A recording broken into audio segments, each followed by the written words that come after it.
Jenny Frechette, and welcome back to Culinary College.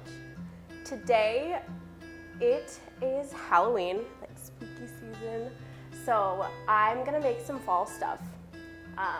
My favorite fall activity is to go apple picking. Problem is, I pick about 30 apples and I don't know what to do with them. So today we're gonna be making some apple bread and some homemade caramel that goes with it and some pumpkin spice lattes.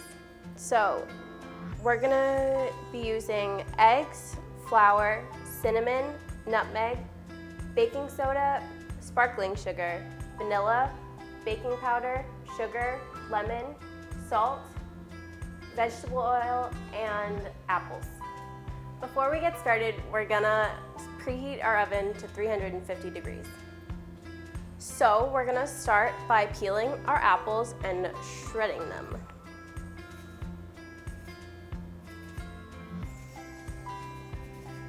And now I'm gonna use a cheese grater to shred my apples. Now I have 1 cup of shredded apples, which I will put in this bowl. So the coolest thing about this recipe is you can actually do it with a lot of different fruits and vegetables. I am doing apple today, but you can also use the same recipe and just substitute for zucchini to make zucchini bread, or you can substitute pears to make a pear bread. Okay, now I'm gonna need 1 cup of sugar. And then I'm gonna just pour the sugar in with the apples. Next, I'm going to zest a lemon. I'm gonna need about 1/4 of a teaspoon of lemon zest. I think I zested too much lemon. We're gonna go with it. And this is about 1/4 of a teaspoon. And next, I'm gonna need about 1/4 of a cup of vegetable oil. We can put it right in our bowl. And then 1 egg. And now we're just gonna stir this up. So this might look a little weird, but trust me, it's all gonna mix together and it's gonna be so good. You just mix it up until it's combined. So now we're gonna set this aside and we're gonna start on our dry mixture. So I have my trusty sifter back again, and I'm gonna measure 1.5 cups of all-purpose flour. There's a cup, and then 1/2 cup. So now I'm gonna need 1 teaspoon of ground cinnamon. I'm gonna need 1/2 teaspoon of baking soda. Now I'm gonna need 1/4 of a teaspoon of baking powder, 1/4 of a teaspoon of salt, finally 1/4 of a teaspoon of ground nutmeg. And then I can just sift all this together. And I just sift everything just to make sure that everything is good and makes it much airier and fluffier. Just gonna mix this up, make sure everything's combined. So now I'm gonna take both mixtures and I'm gonna combine my dry mixture with my wet apple mixture. So you're just gonna wanna mix this until it's combined. It should be batter, cake batter consistency. And it's all right if there's the lumps of apples in there. Oh. Blend in with the bread and it'll be so good.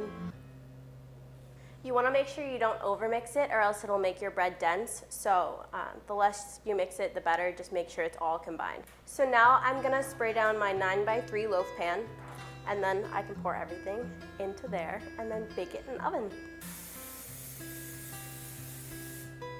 So now I'm just gonna pour my bread batter into here.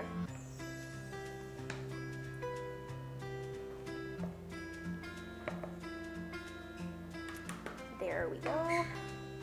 And to top it off, we're gonna use some sparkling sugar, which is the same kind of sugar that you'll find on like muffins and stuff at Dunkin' Donuts or bakeries or other kinds of bread like that. This doesn't have an exact measurement either, just put as much as you want. Just make sure you don't put too much or else the sugar will overpower the bread. And now we're ready to put it in the oven.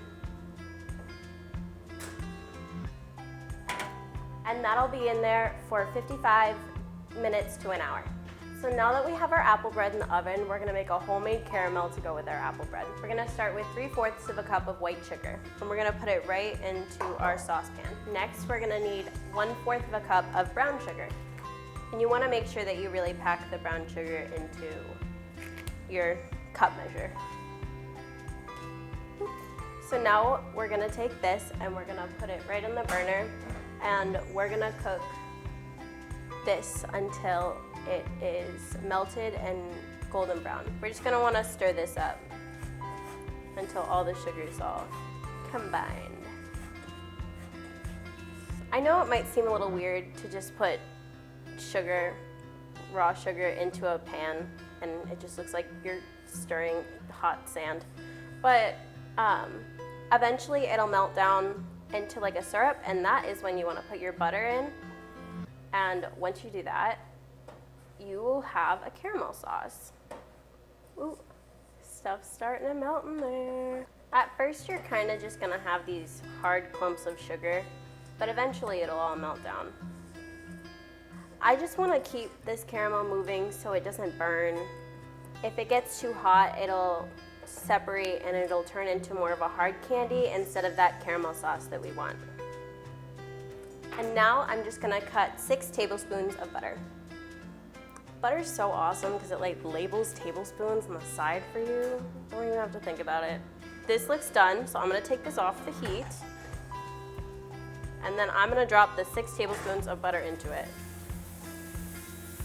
So you gotta do this part really fast or else it'll separate into caramel and butter and it'll get all weird and clumpy. So you gotta keep stirring. Just keep stirring. I did that last week, but I don't care. Because we love Nemo here. Glad we found him. Now you're gonna need a 1/2 cup of heavy cream. And it's best if this is at room temperature, so nothing gets too cold or separates. And once it blends in there, it doesn't even look like you put cream in it anymore, which is just mind-blowing. Disappearing cream. And once your caramel is all done, you're gonna wanna put a pinch of salt in there. And there you go. Got your homemade caramel to put on your apple bread. And I love putting caramel on apple bread because it just makes me think of caramel apples, and what's better than a caramel apple? So chances are, if you went apple picking, you might have grabbed a pumpkin too. So I thought, let's make pumpkin spice lattes, because so many people spend so much money at Starbucks getting pumpkin spice lattes, and wouldn't it be great if you knew how to make your own? So let's make some pumpkin spice lattes. So we are gonna start on our pumpkin spice lattes. I have 3/4 of a cup of espresso and 3 mugs. So I'm gonna pour 1/4 of a cup of espresso in each mug.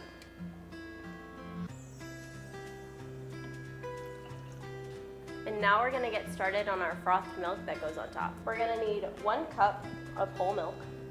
We're gonna pour that right in our can. And now I have a can of pumpkin pie filling, or pumpkin puree. And I'm gonna need 2 tablespoons of pumpkin pie filling.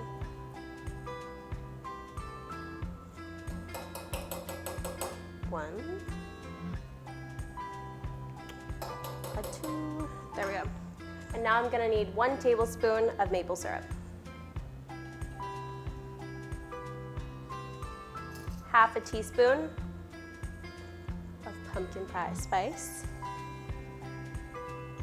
to make our pumpkin spice lattes.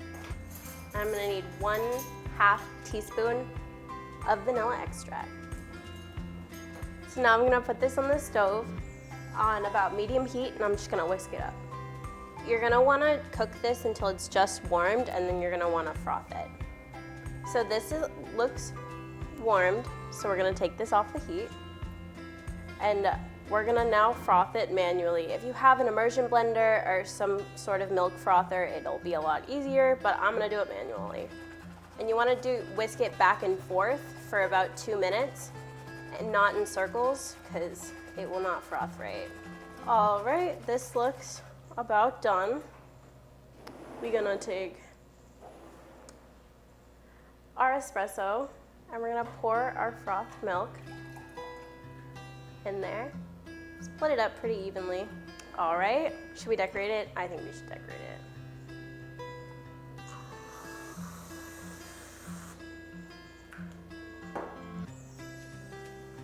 Awesome.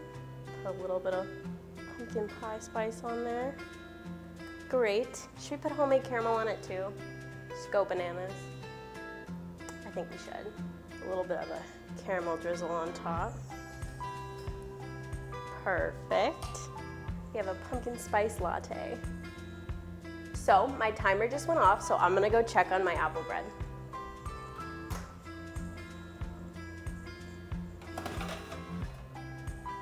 And a good way to tell if your apple bread is done is to just stick a knife or a toothpick in it and see if it comes out clean. And it did. You can also tell with like cakes and breads if, there it is. If you touch it and it bounces back, then you're all set. And we have our apple bread. We have a amazing piece of our apple bread, which we're gonna drizzle caramel onto to complete the apple bread. All right, with this, you've got your apple bread with your homemade caramel and your pumpkin spice latte. Makes for a perfect dessert-like morning breakfast. All right, that's it for this episode of Culinary College. I've been Jenny Frechette, like I was last time. Please let us know if you tried any of the recipes here. And thank you so much for watching. Please go follow LaSalle TV on their socials and come back next time for some more amazing foods.